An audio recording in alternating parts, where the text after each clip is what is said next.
Pagkatapos ng harapang nominasyon, oras na para muling pumili kung sino kinakora. Gusto kong na-improve sarili ko. At Tanner, I don't want to change because of what they think. ang karapat-dapat na manatili sa bahay ni Kuya. Text BB space name of housemate and send to 2366. 1 vote per sim per day. Pinoy Big Brother. Pagkatapos ng harapang nominasyon, kapansin-pansin na naging apektado ang lahat. When you get the most roses or the most points, it kind of sucks. Tonight's nomination made me feel more like I don't belong in this group.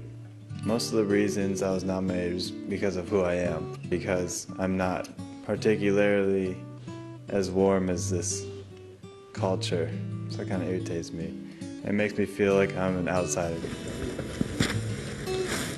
Hindi ko talaga naisip na ganun kadami, Kuya. Dami kong nakuhang roses.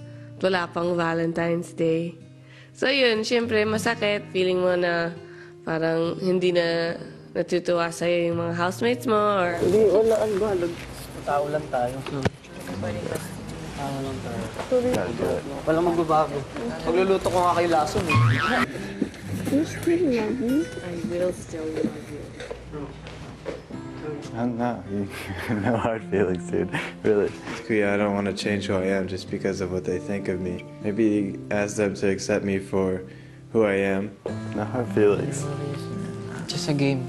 Maya-maya muling tinipon ni Kuya ang Dream Team para sa isang mahalagang anunsyo. Dream Team, ipinatawag ko kayo dito dahil isang makasaysayang paglalakbay ang inyong gagawin. Dahil tulad ng inyong napag-alaman, mula sa Big Four ay may pagkakataon kayong gawin. Lucky 7 ang makakaabot sa dulo. Ngunit bago mangyari ito, kailangan muna ninyong harapin ang mga Dream Team Challenges na aking inihanda.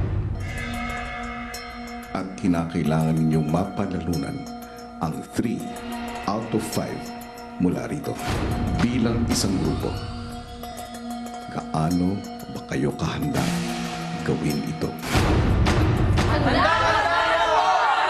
Nais kong ipaalam sa inyo na magaganap na ang inyong unang Dream Team Challenge ngayon. Para sa unang Dream Team Challenge, mahahati ang housemates sa dalawang grupo. Isa ay maninirahan sa pool area habang ang isa naman ay sa activity area. Bibigyan ko lamang kayo ng 1 oras para magplano, maghati-hati at kunin nyo na ang lahat ng kakailanganin para sa task. Matapos ang 1 oras, wala nang makakapasok sa loob ng bahay ko.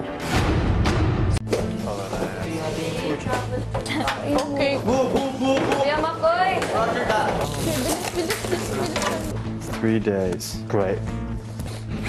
Medyo nag-panic po kaming lahat. Lalo na ako kasi matagal ako mag-pack. Gusto ko organize lahat.